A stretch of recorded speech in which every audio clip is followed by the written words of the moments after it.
जी अस्सलाम वालेकुम नाजरीन, एक और प्रोग्राम शेफील्ड लाइव की तरफ से लेकर आया हूं और आज एक कहानी आपके सामने मैं पेश कर रहा हूं। कहानी इसलिए मैं कह रहा हूं कि हमारे मुल्क में जो कब्ज़ा माफिया है और जो लैंड ग्रैबर्स हैं वो इतना ताकतवर है कि जो गरीब लोग हैं जब उनकी ज़मीनें वो कब्ज़े में ले लेते हैं तो उनकी कोई सुनवाई नहीं होती। आज एक ऐसे ही कपल हैं, उनकी मैं दास्तान आपके सामने लेकर आया हूं और उनका नाम है मिस्टर एंड मिसेस रिहान। 2012 में रिहान साहब ने एक घर खरीदा और दोनों मियाँ बीवी ने बड़ी खुशी मनाई। लेकिन कुछ 6 महीने के बाद रिहान साहब ने बताया, ज़रा ये सुनिएगा, उन्होंने एक मैसेज जो है वो रिकॉर्ड करवाया था। उन्होंने कहा क्या था? जी अस्सलाम वालेकुम, मेरा नाम रिहान है। मैंने एक घर खरीदा था 2012 में बाराकाऊ में और कब्जा मुझे दे दिया गया था।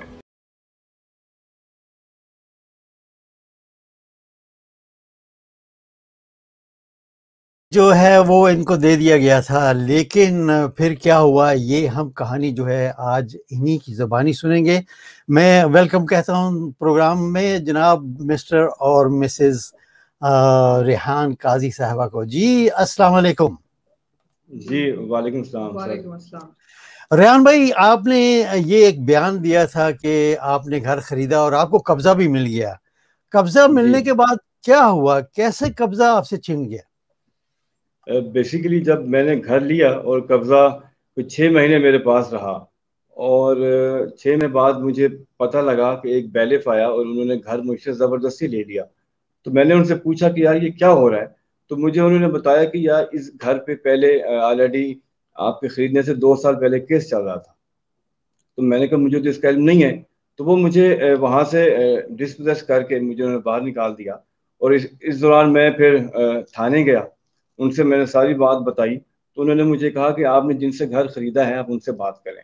और जब उनसे बात की तो उस एक खातून है नुशाबा कौसर, तो उन्होंने मुझे कहा कि इस घर पे कोई ऐसा वो नहीं था केस, ये इन्होंने हमें छोटा केस बनाया हुआ है। तो मैंने कहा कि ये आपका फैमिली मैटर है, आप खुद इनको सॉल्व करें, तो मुझे जो मेरे पैसे दे दें और आप जो है वो अपना केस खुद देखें।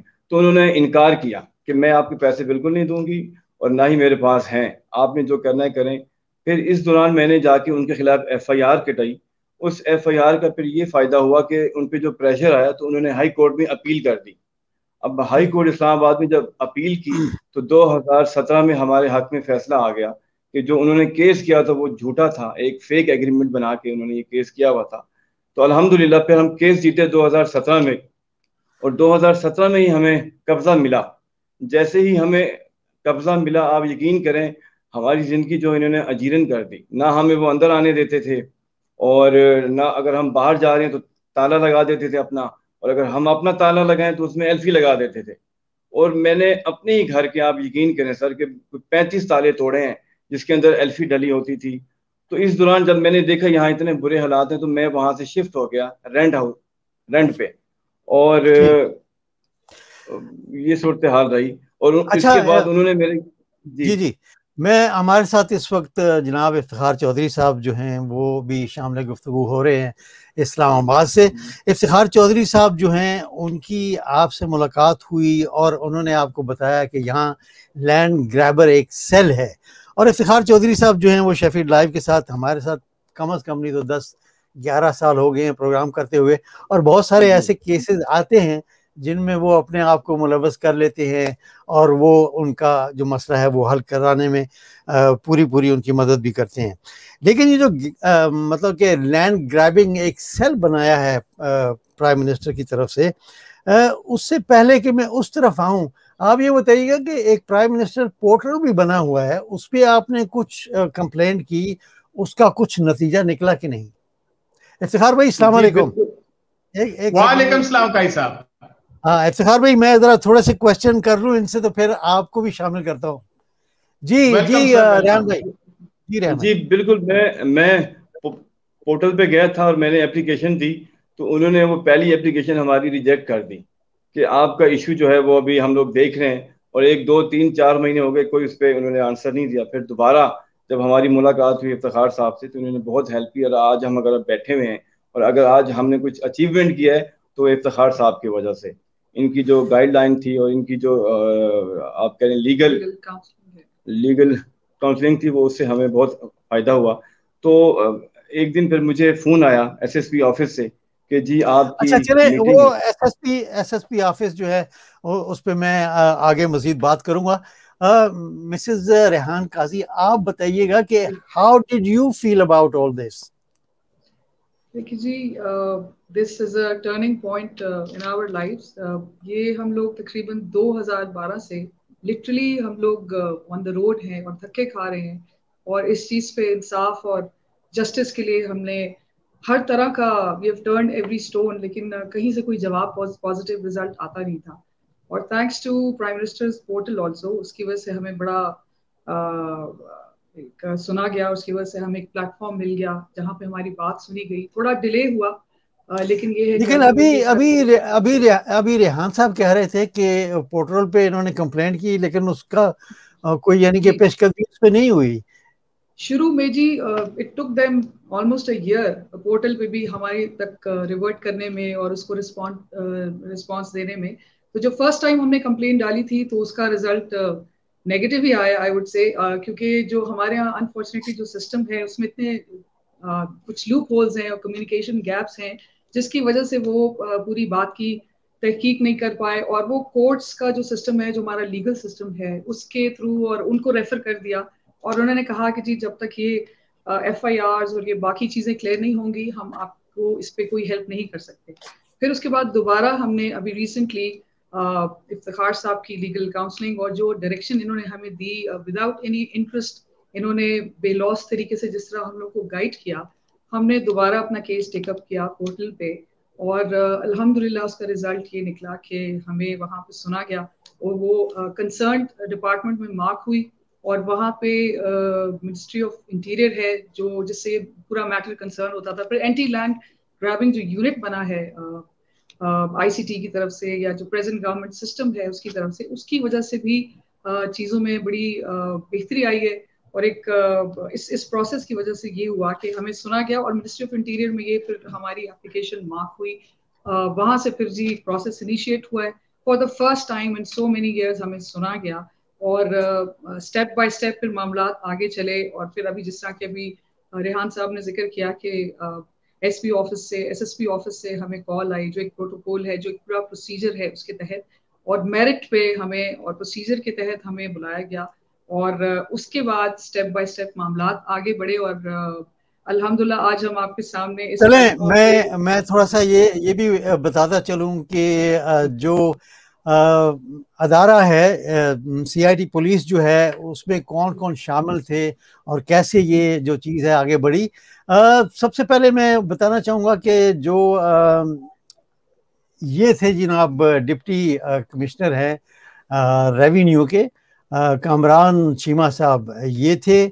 और इसके बाद इस्लामाबाद पुलिस के SP फरद काज़मी साहब जो हैं वो भी इसमें इन्वॉल्व थे, और SP मुस्तफ़ा तनवीर साहब जो हैं वो भी इन्वॉल्व थे, और थाना बाराकाऊ के जो SHO हैं जनाब हबीब और रहमान साहब वो भी इसमें इन्वॉल्व थे, और सब इंस्पेक्टर जो हैं थाना बाराकाऊ के गुल खान साहब वो भी इसमें शामिल, मतलब कि तफ्तीश जो हो रही थी उसमें थे। लेकिन अफसोस के साथ ये कहना पड़ता है कि ओवरसीज़ पाकिस्तानी जो हैं उनके भी बहुत सारे केसेस आते हैं। इफ्तिखार भाई, आपकी तरफ आता हूँ, आप क्या समझते हैं कि इसका हल क्या है, और क्या ये जो पोर्टल बना हुआ है इस पे एक अरसा क्यों लग जाता है सुनवाई में? देखें, मेरे पास आए थे रेफरेंस से काजी साहब और मिसेस काजी, तो ये इतने खौफजदा थे कि ये मैंने इनको कहा कि मुझे वो घर दिखाएं जहां पे कब्जा हुआ है। वो कहते हैं हम वहां जा नहीं सकते, हमें गोली मार देंगे। वो इस कदर खौफजदा थे ये। उसके बाद मैंने कहा कि आप सिस्टम को बिलीव करें, मुझ पे ट्रस्ट करें। आप इनको एप्लीकेशन ड्राफ्ट करके बताया गया कि इस तरह एप्लीकेशन, इनके लॉयर को समझाया गया कि बेटा इस तरह जो है वो अप्रोच करें आप उनको, जो मुलाकात का टाइम आपको मिलेगा। इनको फिर SSP साहब जो थे तनवीर का साहब, मुस्तफा तनवीर साहब, उन्होंने बुलाया और उन्होंने बुलाकर इनके सामने उन लैंड ग्रैबर्स को भी बताया, और लैंड ग्रैबर्स जो इनके सामने बैठे थे, फर्स्ट टाइम इनकी शक्लें देख रहे थे, कि वो उनकी तफ्तीश की, और उनके पास मुस्तफा तनवीर साहब ने जो इन्वेस्टिगेशन की थी उनका जवाब नहीं था उन लैंड ग्रैबर्स के पास।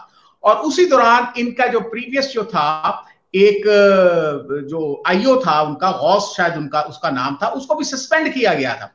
उसके बाद उन्होंने कहा आपका जो केस है वो हम ट्रांसफर कर रहे हैं एंटी लैंड ग्रैबिंग सेल पे, तो वो उधर वो जाएगा। फिर इनको बुलाया गया, काजमी साहब जो है एसपी, बड़े प्रोफेशनल आदमी हैं, और उनके साथ एडिशनल डिप्टी कमिश्नर हैं कामरान चीमा साहब, उन दोनों ने इन्वेस्टिगेट किया।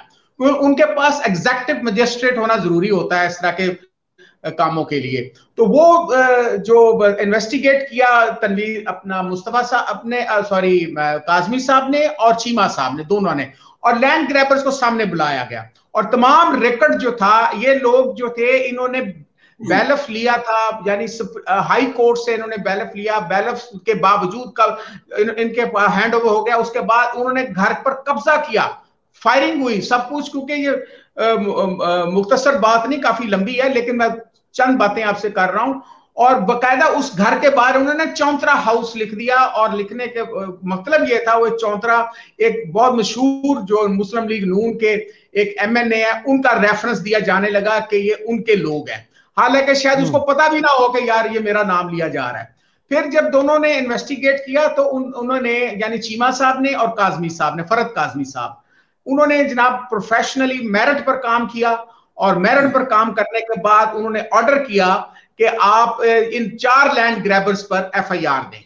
तो उन चारों लैंड ग्रैबर्स पर उन्होंने एफआईआर दी, और आपके सामने वो हथकड़ी लगी हुए वो नजर भी आ रहे होंगे आपको, कि वो उनको फिर कोर्ट ने उनकी एफआईआर उनकी जो बेल है वो कैंसिल की। वो 15 दिन फिर रह कर आए उधर अडयाला जेल में, और उसके बाद फिर उन्होंने एप्लीकेशन दी। अच्छा इफ्तिखार भाई, ये बताइएगा कि ये क्या मसला है हमारे मुल्क में कि सब कुछ होते हुए तमाम जो कागजात हैं, जो भी इनके पास सबूत है, वो इनके पास मौजूद होने के बावजूद इनको कब्जा जो है वो नहीं मिलता। क्या हमारे मुल्क में कोई ऐसा इदारा नहीं है जहां से ये पता किया जा सके मकान खरीदने से पहले कि इसके मालकान कौन है? इस पर कोई मुकदमे वगैरह तो नहीं है? देखिए, इसमें रिफॉर्म्स की जरूरत है। देखिए, ये तो सीडीए का तो एक सिस्टम है, वेल डिफाइंड सिस्टम है, जो ऑर्गेनाइज सिस्टम है, उस पर भी कब्जे हो जाते हैं, बकायदा सेक्टर्स होते हैं। तो ये जो बाराकाऊ जरा हट कर है, अभी ये कुछ शहर बन गया, अदरवाइज पहले तो ये गांव था। तो वहां पे भी अभी वो पटवारियों का, तहसीलदारों का, वो इस तरह का वो रिवाज हुआ करता था। तो ये जो लैंड ग्रैबर्स होते हैं, ये बड़े चालाक होते हैं। ये कब्जा करके ये अब देखें, ये इनके पीछे इन्वेस्टर्स होते हैं 3-4 जनाब। मैंने जो आप नाम लिए थाना चौंतरा का, वो ऐसे नहीं मैंने लिया। थाना चौंतरा में ये बड़े मशहूर है लैंड ग्रैबर्स। वो क्या करते हैं कि वो 4-5 बंदे आ जाते हैं, पीछे इन्वेस्टर बैठा होता है, और वो कब्जा कर लेते हैं। वो कहता है कि मैं जनाब थाना पुलिस कचहरी जो है ना, मेरे जिम्मे है। और वो बेचारे जो शरीफ आदमी है, जिस तरह काजी रेहान साहब हैं और मिसिस का, अब ये लोग धक्के खाते हैं, उनको पिस्टल और क्लाशनकोफों के वो दिखाते हैं। वो इनको कहते रहे हैं, ये बता नहीं रहे कि 302 वाले लोग हैं हम, 302 वाले लोग हैं, तुम यहां से भाग जाओ वरना तुम्हें तुम्हारी लाश भी नहीं मिलेगी। और यही बातें मैंने रेहान को कहा कि अब जाके बताएं उनको, पुलिस को, वो ट्रस्ट करें, इस सिस्टम पे ट्रस्ट करें, ठीक है ना। क्योंकि इमरान खान का ये बात था, मेरे लिए भी चैलेंज था। मैं कहा लेट्स सी कि पिछला जो एएसपी था या इससे पहले जो एसएचओ था, जिनके पास ये गए थे पहले, तो वो रिश्वत मांग रहे थे। और वो रिश्वत मांगने के बाद वो जनाब, वो आप देख लें, फिर उनकी सिफारिशें आ जाती थी, और इनकी सिफारिश इनकी मौजूदगी में आई और इनकी दीवार तोड़ी गई। और जो पुलिस वालों ने कोई काम नहीं किया, और दीवार तोड़कर इनके घर पर कब्जा कर लिया गया। अब हुआ ये कि जब काजमी साहब या चीमा साहब ने जब इन्वेस्टिगेट किया, तो इन्वेस्टिगेट करने के बाद फिर उन्होंने ये चीज, उनको समझ लग गई कि ये जो है काजी साहब जो है ये इसके एक्चुअल ओनर है, क्योंकि हाई कोर्ट से ये अपना फैसला लेके आते हैं। उसके बाद इफ्तिखार भाई, यहाँ एक और सवाल उठता है कि जब सब सबूत एक इंसान के पास मौजूद है कि वो इस चीज का मालिक है, तो जब पुलिस को पता लग जाए कि ये मालिक है, और वहाँ जो और भी मतलब कि ऑफिसर बैठे हैं उनको पता हो कि यही मालिक है, तो फिर कोर्ट कचहरी इसका क्या मकसद रह जाता है? क्यों नहीं उनको कब्जा स्ट्रेट अवे? देखिए, इसमें एक लॉ है जो क्रिमिनल प्रोसीजर कोड है 145, उसके तहत कोई इमूवेबल प्रॉपर्टी है उसके बारे में पुलिस ऑफिसर जो होता है वो रिपोर्ट तैयार करता है, फिर वो एग्जेक्टिव मजिस्ट्रेट को दिया गया। ये एग्जैक्ट वही केस था कि उसमें जनाब उन्होंने पुलिस एसएसपी ने इन्वेस्टिगेट किया, एसएसपी के बाद काजमी साहब एसपी ऑप्स ने इन्वेस्टिगेट किया, और साथ एग्जेक्टिव मजिस्ट्रेट के तौर पे एडिशनल डिप्टी कमिश्नर रेवेन्यू जो है कामरान चीमा साहब आए। लेकिन प्रॉब्लम कहां पे आई कि वो फिर इनको कोर्ट में जाना पड़ा। लेकिन ये है कि फर्स्ट टाइम इनकी लाइफ में 12 साल में पहली एफआईआर जो है जिसमें होना ये चाहिए था। देखें कि इसमें रिफॉर्म्स की जरूरत है। मैं इस टीवी चैनल की तौर से ये बात करना चाहूंगा इमरान खान को, ओके, वो आप जो है आप 2 प्रोजेक्ट्स पे काम कर रहे हैं। एक प्रोजेक्ट जो था वो फास्ट ट्रैक कोर्ट्स हैं, फास्ट लैंड ग्रैबिंग के वाले से। कोई भी ये जो है उन्होंने कहा है कि ये जो फास्ट ट्रैक कोर्ट्स होंगी ये ओवरसीज पाकिस्तानी के लिए बनाई है, विद इन 1-2 मंथ्स वो आ रहा है उसका मसवदा, और उसके लिए प्रेसिडेंट ऑफ पाकिस्तान बकायदा ऑर्डिनेंस जारी करने वाले। और दूसरा है इनका जो लैंड ग्रैबर्स के बारे में वो जो ट्रिब्यूनल्स बनने वाले हैं, और वो ट्रिब्यूनल्स हैं सिर्फ जो हमें पता चला है वो है सरकारी जमीनों पर जो कब्जे किए उनका। मेरा कहने का मकसद ये है कि जब 145 से जब डिप्टी कमिश्नर या एडिशनल डिप्टी कमिश्नर जो एग्जेक्टिव मजिस्ट्रेट होता है उसको पता है, और पुलिस अफसर जो उस इलाके का है, और एसएचओ ने भी इंक्वायरी की है वो भी उस पर, जब उन दोनों को पता है तो बाकी प्रॉब्लम कहां पे, वहां पे उनके पास जुडिशरी नहीं होती। अब होना क्या यहाँ पे चाहिए, जो आपका क्वेश्चन है, होना यह चाहिए कि यहां पर भी एक हाई कोर्ट के लेवल का एक जज होना चाहिए। अब जरूरी नहीं वो इस्लामाबाद हाई कोर्ट से हो। आप देखें कि वफाकी मोहतसब जो है या प्रोविंशियल जो मोहतसब है उनके पास हाई कोर्ट के जज के इख्तियारात हैं, और इसी तरह ये जो कशमाला तारक हैं ये हरासमेंट केस में इनके पास हाई कोर्ट के इख्तियारात हैं, ठीक है ना। और इसी तरह दुख्तर कोर्ट बनी है, उसमें मेरे 2 केसेस चल रहे हैं। इसी तरह को बच्चियां मेरे उन्होंने अप्रोच किया था, लाहौर में दुख्तर कोर्ट है, वहां पे मैडम नबीला होती हैं, उनके पास हाई कोर्ट के इख्तियार है। उनको इतनी थ्रेट की गई कि वहां जाके जो वो राजनपुर का केस है तो वहां पे वो जा नहीं सकती थी, क्योंकि वहां पे सरदार जो है वो औरतों को तो कत्ल कर देते हैं, हिस्सा क्या देना उन्होंने।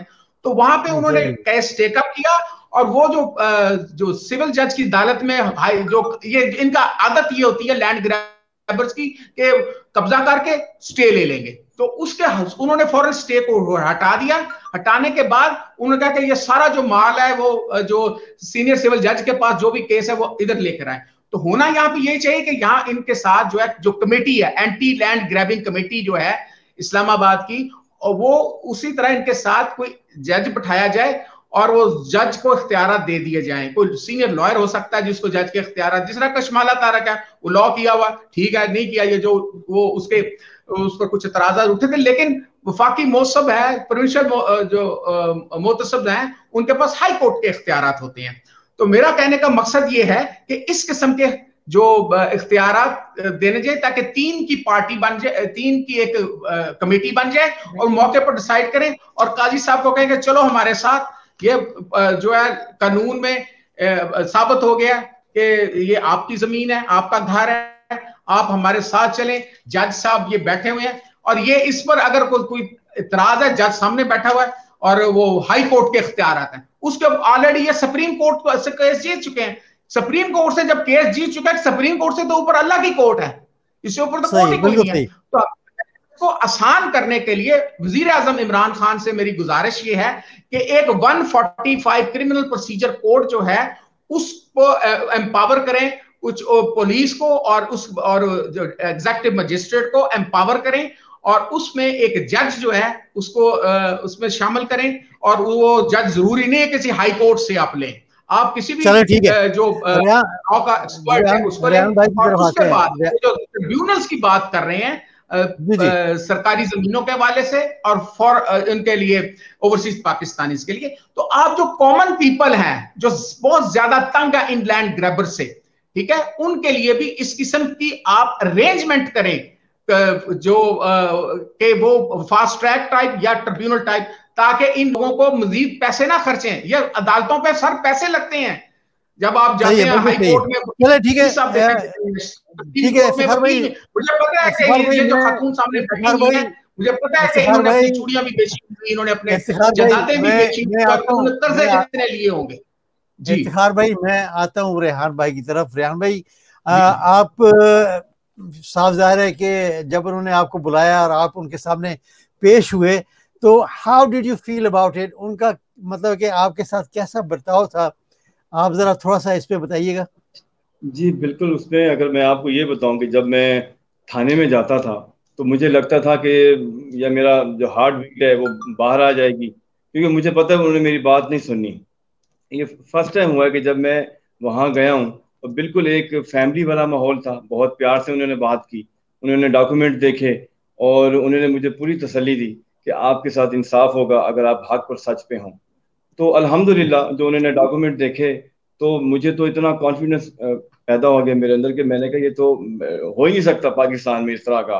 तो ये इतने ऑनेस्ट ऑफिसर्स हैं और इतना अच्छा बिहेव था कि मुझे तो था कि मुझे डेली बुलाएं और मैं जाऊं इनके पास और इनको सारा अपना जो है किस्सा बताऊं। तो अल्हम्दुलिल्लाह उन्होंने जब डॉक्यूमेंट देखे, उनको भी बुलाया, तो उनके पास कोई ऐसा प्रूफ था ही नहीं जिसपे वो कोई बात कर सकते। तो उन्होंने मुझे कहा कि डेफिनेटली घर आपका है तो हम जो है इनके खिलाफ एफआईआर काटने लगे हैं। तो ये फर्स्ट टाइम, पहली बार जो मैं पिछले 2-4 साल से कोशिश कर रहा था उनके खिलाफ ये एफआईआर कटाने की कि जी मुझे जान से मारने की धमकियां, मुझे किसी वक्त भी कोई नुकसान हो सकता है, थाने वालों ने एक नहीं सुनी। और आज ये है कि पुलिस खुद कह रही है कि आप हक और सच पे हैं, आपके घर पे कब्जा हुआ है, तो डेफिनेटली ये लैंड ग्रैबर्स हैं, इनके खिलाफ इस सब के पीछे आप क्या समझते हैं कि कौन है कि इस तरह का बिहेवियर जो है वो आपके साथ उन्होंने मतलब कि किया है? मेरे ख्याल में ये जो एक लीडरशिप है ना, ऑनेस्ट लीडरशिप, इमरान खान की मैं बात करूंगा, वो जो एक बात करते थे अपने विजन की कि मैं इस मुल्क में जो इस तरह की चीजें हैं जो एक आम आवाम के लिए बेहतर होगा वो काम करूंगा। मेरे ख्याल में ये इमरान खान साहब का विजन है और उनकी ही सारी ये मेरे ख्याल में, और ऐसे लोग भी पाकिस्तान में हैं जो ऑनेस्ट हैं और अच्छा काम करना चाहते हैं, जिस तरह एसएसपी साहब हैं, मुस्तफा कमाल काजमी साहब हैं और कामरान चीमा साहब हैं। तो बिल्कुल इन लोगों को आगे आना चाहिए और भी जो लोग मेरी ये बात सुन रहे हैं, मैं सबसे कहूँगा ये जो लैंड ग्रैबर यूनिट बनाया है इसमें जाएं। अगर आप हक और सच पे होंगे तो डेफिनेटली अल्लाह ताला की साथ आपके साथ होगी। और जिस तरह मैंने कहा कि एफआईआर पुलिस ने खुद किया है। मिसेस रेहान, आप कुछ कहना चाहेंगी इस पूरे सिनेरियो पे कि how is your feeling now after getting your house back? मैं तो जी कहने को बहुत कुछ है और आई विश कि more time to cover this story, लेकिन ये है कि बात मुख्तसर हो जाए और इतनी के कोई मैसेज सब तक पहुंच जाए, किसी और के भी काम आ जाए। बस ये कि हम लोग, मैं सोचती हूँ कि we have been bankers, hard nose bankers, और हमने बैंकिंग सेक्टर से रिटायर हुए और खुद ही रिटायरमेंट ली, एक्चुअली इसको खुद छोड़ा एक ऐसी नोबल कॉज के लिए। और मेरे ख्याल है जिसपे कोई और कॉम्प्रोमाइज नहीं है, किस पे कोई और सोच नहीं आती, तो हमने सूद की वजह से ये थोड़ा सा बताइए कौन सी नोबल कॉज है जिसके लिए आपने छोड़ा? ये नोबल कॉज है जी, हमने अल्हम्दुलिल्लाह अल्लाह ताला की तरफ से रहनुमाई हुई और ये बात दिल में आई कि जी हमने इंटरेस्ट बेस्ड अर्निंग नहीं करनी, और कोई भी सिलसिला हो जाए मगर रोजगार का, मगर ये है कि यहाँ से हमें इंटरेस्ट बेस्ड सूद वाली इनकम आ रही है, तो इस चीज को, इस रास्ते को छोड़कर we should start off you know from a clean slate. और जो हमने किया और उसी की वजह से आज जिंदगी में बहुत सारी चेंजेस आई हैं, बड़ी बातें, अप्स एंड डाउन्स हुए, और ये जो इवेंट है इसने भी हमारी जिंदगी में काफी चेंज लाया है।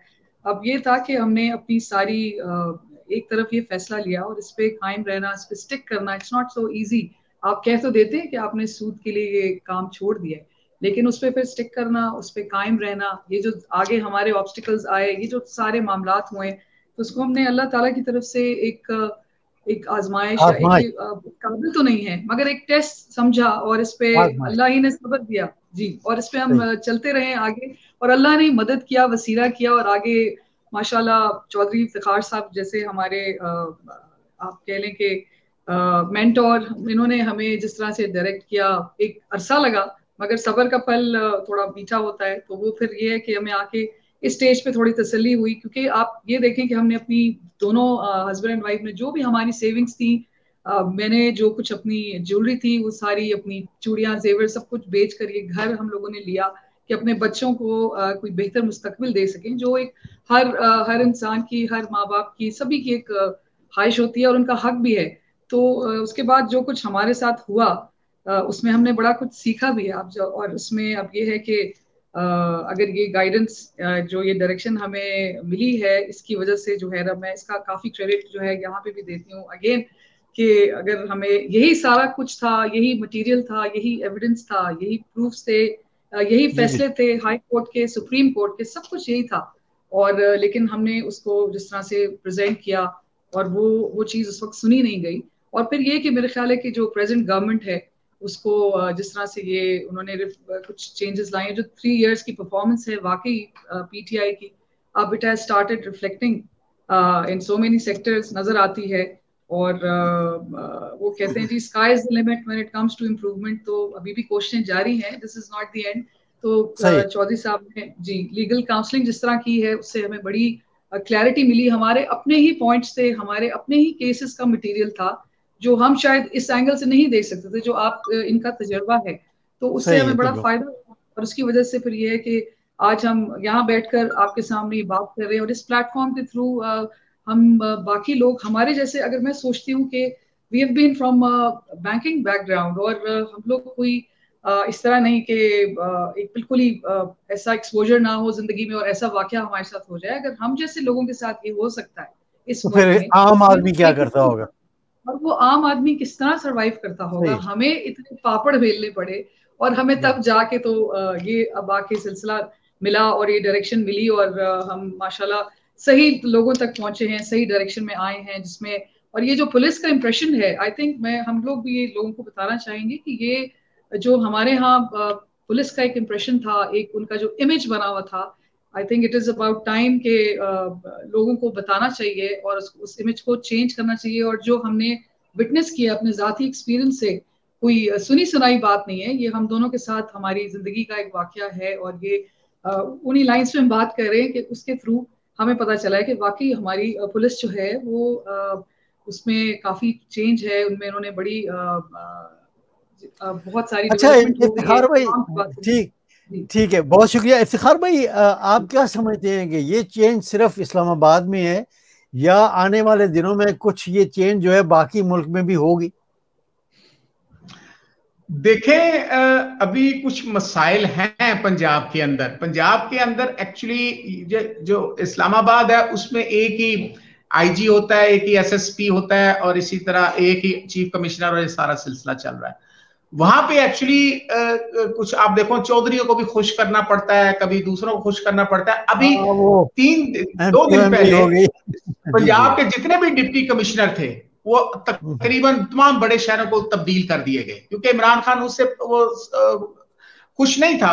और इसी तरह तमाम जो तकरीबन डीआईजी आरपीओज जो है वो उनको तब्दील कर दिया गया। हमारा एक केस जो चल रहा था उधर डेरा गाजी खान के, उसका जो कमिश्नर था अरशाद, उसको भी तब्दील कर दिया गया, उसकी जगह खातून आई है कमिश्नर सारा असलम। तो कहने का मकसद ये, इट टेक्स टाइम, बट मैं कहता हूं कि अगर हम इस्लामाबाद को मॉडल बना दें, ठीक है ना, बल्कि कुछ लोगों ने कमेंट भी किया है कि अगर यही जो कमेटी जो सिस्टम है एंटी लैंड ग्रैबिंग का, और इसके साथ हम अगर किसी ऐसे लीगल एक्सपर्ट को जज के इख्तियारात के साथ बैठा दिया जाए तो मेरा ख्याल है, और फिर दूसरा इसको डिजिटलाइज कर दिया जाए, क्योंकि डिजिटलाइजेशन एक ऐसी चीज होती है कि आप काजी रिहान का पूछना जाए कंप्यूटर में बैठ कर देखो कि यार ये वाला घर किसका है, तो किसी को जरूरत ही नहीं होती। अब लंदन में आप बैठे हुए इस वक्त, आप लंदन में तो ये है कि यहाँ लैंड रजिस्ट्री है, अगर आप कोई घर खरीद रहे हैं तो वैसे तो थ्रू वकील खरीदा जाता है यहाँ पे, और वकील जो है आपका वो पूरी इंक्वायरी करता है कि ये किसका घर है, इस पे कोई केस तो नहीं, कोई मॉर्गेज तो नहीं है, ये सारी चीजें जो है ना ये यहाँ पर पहले इन्वेस्टिगेट हो जाती हैं। काश कि हमारे मुल्क में भी ऐसा ही हो। जी। मेरा कहने का मकसद ये है कि जब डिजिटलाइजेशन होगा उसमें majority of the cases of land grabbing, और इसमें लैंड ग्रैबिंग में इसकी अगर थोड़ी सी आप प्रोब करें तो उसके पीछे पॉलिटिकल एलिमेंट्स निकलते हैं। मैंने जो केस जो राजनपुर का कर रहा हूं उसमें पीटीआई के एमएनए और एमपीए वगैरह हैं, और उसमें एक बच्चा था असिस्टेंट कमिश्नर आबिद लगारी, और एक उससे पहले एक रहीम यार खामी बची थी assistant, she is now additional deputy commissioner Heera Rizwan, बल्कि वो उस पर हमने प्रोग्राम भी किया था, आपको याद होगा, लैंड ग्रैबिंग पर, और उस पर वो काफी ले दे हुई थी पंजाब के अंदर।